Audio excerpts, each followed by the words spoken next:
Hey, what's going on? This is the Gemini Exotica podcast coming at you live from the shed. I don't know if you can hear the bugs, but I think it makes good ambiance, you know. We just had a summertime storm out here. It's a little bit damp. It's a little bit muggy. But you gotta love those summertime storms. That deep rolling thunder coming from the distance. Sometimes it shakes the house. The rain hitting the roof. Sounding like maracas. Shh, shh, shh, shh. You know what I mean? And then you just got that deep bass thunder. And then once in a while, that crack of lightning. You know, to just put into a little bit of perspective, though. You know, what puts me to sleep in some parts of the world causes a little bit of mass destruction, right? Thunderstorms, beautiful sounding to me. But in some tropical areas, thunderstorm season, monsoons, overnight half the village goes bye-bye in a landslide or a mudslide. But what's horror to their ears is music to my ears. Makes me sleep like a baby. Just a little bit of perspective. So, this is episode 4. I'm calling this episode Organic Inner Curse. Organic Inner Curse. Because this episode has a couple, well, I guess big one theme that we'll get into. And I don't know. I don't really have themes when I start writing. I just write and see where it goes. But I ended up writing quite a good amount of material, I guess. So I think I'm just going to stick to the material. You know, I wanted to do a little short story, but I didn't come up with one. So why force anything if it doesn't come natural? We'll just let it go. We got jokes, we'll do jokes. Intercourse. Intercurse. Inner course. Inner curse. You see what I'm saying? Think of the word intercourse, right? You got to go through this course to enter or enter. You know, you got to run the gauntlet.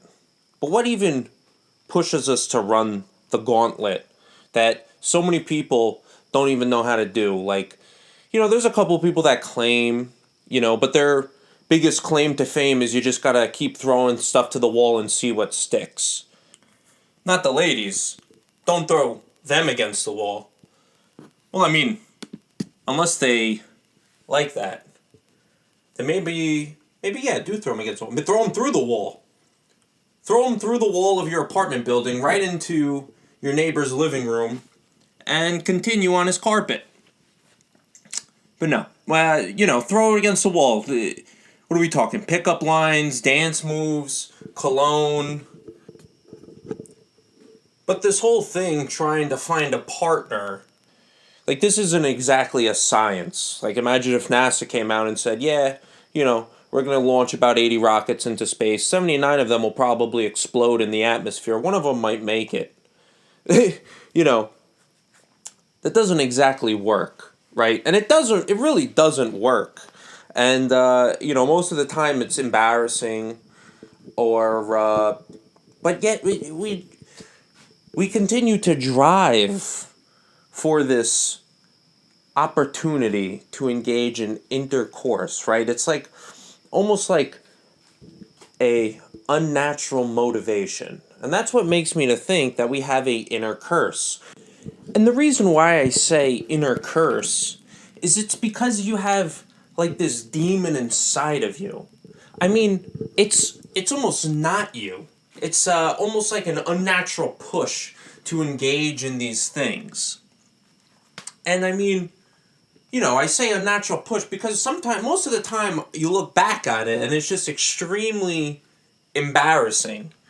Like, you're almost as if your mother just looking at yourself saying, how could you do that? You know, literally, how could you do that? I don't know, Mom. I was horny. It was 4 a.m. and it was closing time and I had nowhere to go. But, why I think that, like, it really is a curse is because there's almost like a moment of pure clarity after the action itself. And I feel like that's the trick of it.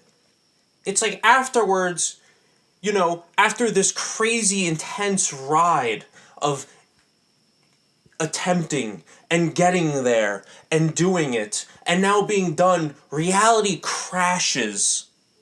Okay, the universe implodes. I feel like it's the caveman understanding consciousness and time. And, you just have these insane thoughts. Out of nowhere, you just become Plato. And you're like, because it makes you think. What did I do? Who is this person? Who is that person? Why are they filming me and this person? And, it turns out you were like, yeah, that's fine, just do it, whatever. I'll set up the tripod. And it doesn't even need to involve other people. Sometimes I find myself being a little bit overly pleasurable that day. It was a long day. And, 6 or 7 times later, you're washing your hands, your fingers are all soggy, you got the soap on it, you can barely wash your hands because your fingers are stuck together, it's a goddamn mess. And you're just looking at yourself in the mirror. You're like, don't you have anything better to do? And you don't even want to look out the window because you're going to see the sun and the greenery. And it's like just the entire day was a flash. You're telling me that's not a curse? But, I don't know. It kind of makes me think, like, are we really into the actual, I guess, actions, right? Or do we just want the high of the reward? You know what I mean? And I guess it kind of goes against the idea of, like, it's not about the destination, it's the journey. Well, whoever said that didn't have sex because they would realize that, or maybe they did have sex and they were like, yeah, when you get there, you're gonna have this monumental realization that it's not as tremendous as you made it out to be. You were lied to by your own brain, by this demon inside of you. And it's like, why do you think they call it horny? Because your brain's got horns. It's the devil, And so yeah, it just makes me think about this idea of being cursed. And, is that curse leading us to create sex to be a drug versus a pleasurable action like yoga or working out? It's more of like a roller coaster ride, which, there's no reason why it can't be. But is that what it was supposed to be? And you're probably like, why are you thinking about all this stuff? Just have fun, have sex. Well, maybe I had one of these moments of clarity, not too long ago, and I'm completely rethinking my actions. But it just makes me think, is it just an addiction, right? Is sex even the exciting part? What is exciting? Is it exciting to go out and talk to a person? Is it exciting to get all dressed up? Is it exciting to succeed in the pursuit and bring them home? Or is it just the addiction of ejaculation? Like, is becoming a high. And that leads me to think, instead of Rocky Mountain High, should we make it Rocky Mountain Ejac? You know, we all know Coors is brewed in the Rocky Mountains. When the balls turn blue, is it time to Ejac? Who's that guy, John Denver? Almost heaven, west of your thigh, Blue Ball Mountains, Shenandoah River. I don't know how the song goes. You know, blue balls is a funny thing. It's like, I really had to look up, do the balls even turn blue? Or is it just because you have the blues? You know, I feel like every man that tried very, very hard and ended up not being successful, he did not fail. He just wasn't successful. Okay? And he ended up getting blue balls. He needs to, you know, go to the bayou with a bass guitar and just sing. And he should sing something like this. I got that inner curse. I got that inner curse and no baby. I got that inner curse, yeah. I got that inner curse, baby. Please give me that intercourse so I can ejac this inner curse out of me, baby. I got those blue ball blues and no baby. Now, that song is original, but the concept isn't. You know, after I kind of wrote those lyrics, I was like, there's no way nobody ever thought about this before. And it turns out I was right. But regardless, those are the blue ball blues. But blue balls is interesting because it's like your body is punishing you for not ejaculating. Like, yeah, stupid. You know, next time you go out, dance a little bit better. Or maybe get some goddamn game. You know, you're going to suffer for not laying it down. Get better at getting things to have sex with, and we won't punish you. I could see the testicles being like little mafia guys. Like one comes up. Teste is like a Italian word. It'd be like Don Teste. It'd be like, Don Teste wants to talk to you. And it'd be... Now, I told you last Saturday night.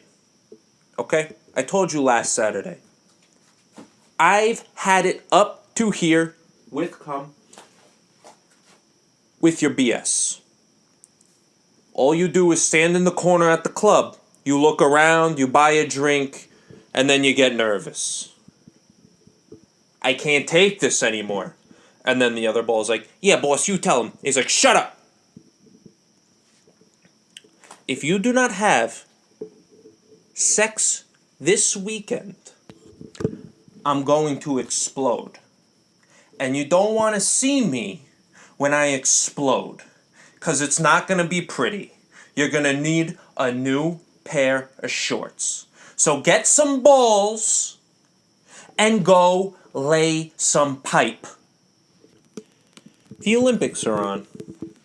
And it's a great thing because you get to see people defending urination. Your nation. You get to see people defending your nation, right? Men, women. And watching the Olympics, you know, you just know there's going to be some stupid, ignorant comments because you see a guy do like a 100-meter dash in 15 seconds and then you see a girl do a 100-meter dash in 15 minutes and you just know that there's going to be at some point saying something ignorant. But the thing is, in my opinion, athletics goes beyond times and scores, right? It's all about dedication. It's about the teamwork. It's about the dream creation. It's about something so much more than an athlete's rank. And people get caught up in the numbers, and they start looking at sports like it's a science. And just like everything, it's become quantitative. They need to know how many oxygen cells are going in through your nostril when your right knee lifts up. Listen, in my opinion, sports is like the most realistic art that we have, right? Art is emotional. What is more emotional than sports? But it's realistic in the fact that it keeps us grounded, that at the end of the day, there is losers and winners. Now, that being said, the athletes are just straight up physical specimens. You know what I mean? And it's like, when do these types of people come around? It's like 1 in a billion. For every Olympic athlete, you just got like 10 million jamokes. That's an insane thing. So I was thinking, right? And then I was also reading, like, at these Olympic, I guess the where they keep them, a hotel or something, like where all the Olympians stay, essentially. Like, supposedly the amount of condoms they run through at the Olympic hotel is like equal to 50 semesters at college. Well, I don't know. And in college, I went through 16 semesters, and I think I used about 2 condoms, but I laid a tremendous amount of pipe, so you figure that one out. But what I'm trying to say is, you can fill up a small ocean with the amount of condoms that these Olympians are going through. And I was thinking, why rely on chance to get an Olympian? Matter of fact, if I was supplying Olympians in my country condoms, I just poke a hole in each of the condoms I gave them. Because the thing is, it's like you get Olympians banging Olympians are going to produce an Olympian, right? So you poke a little condom. Oh, you got pregnant. Oh my God, what? Oh, you're going to keep it? That's great. Listen, we got a program set up. Once the baby pops out, you let us know. We're sending them right to the mountains. They're training. Your child is going to be representing urination. Sex. It's like a feminist rally over here in the shed. But, you could see what my mind's on this week. But it's natural. And plus I'm Italian, so it's extra natural. I guess my sex thoughts are a lot like a mushroom. It just kind of pops up randomly. It's fungal and disgusting, possibly deadly. And I'm just kind of constantly trying to shoot off spores. I shoot off spores during my fantasies, and my spores may end up causing allergic reactions. Well, I ended up reading something. I do a little bit of reading in my time. Sometimes it's magazines. Sometimes it's books. But I was reading a online article, and I like to read these little articles about psychology because, as mentioned a bunch of times before, I can't really remember.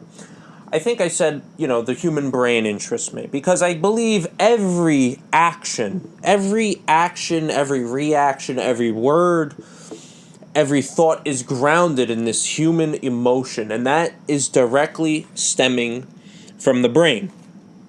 So I read about this thing called the cognitive overload, right? And essentially proved that when people kind of have a lot of stress and a lot of things to remember or a lot of things to do, they are more willing to act impulsive, right? So the way they prove this is they had 2 groups. One group, they gave every person a lot of words and numbers and, just number combinations to memorize. And the other group, they gave them like 1 or 2 words to memorize, right?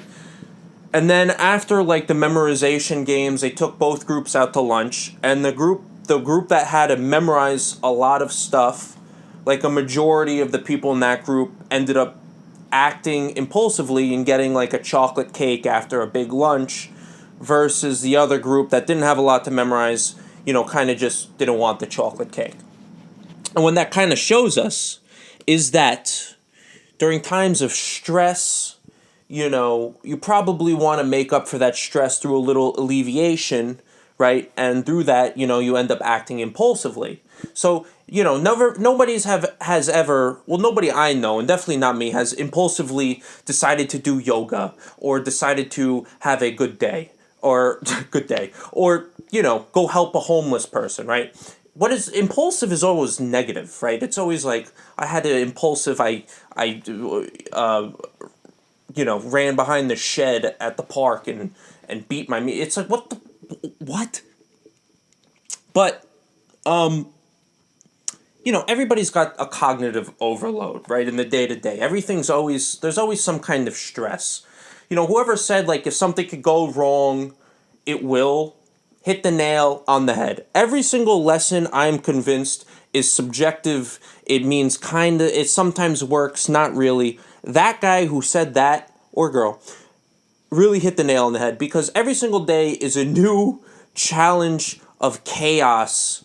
And how could you not be impulsive with bad decision making, right?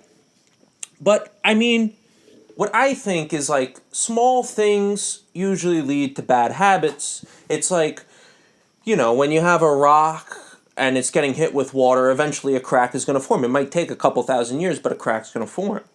And that's like these little impulsive things.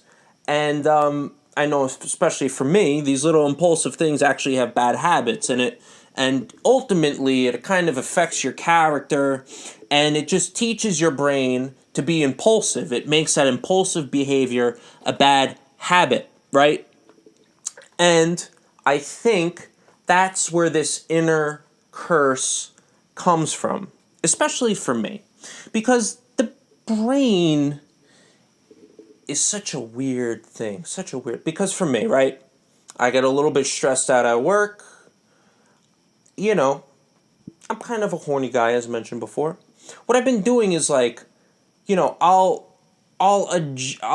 adjust, my hips in my pants a little bit, not in like a weird way, like I'm in the office grinding my desk chair. You know what I mean? It's just like it's like a little flex. Like if I was standing up, it would look like as if I was flexing my thighs. And I just give myself a little tiny sensation. Little tiny sensation. And it acts as like a dopamine adrenaline boost for me. And, I've totally convinced myself, like, oh, I don't need this. I convinced myself that, yeah, this is perfectly fine, normal behavior. But it's like, no, I don't see, like, that's like a guy going to shoot up in the bathroom, like...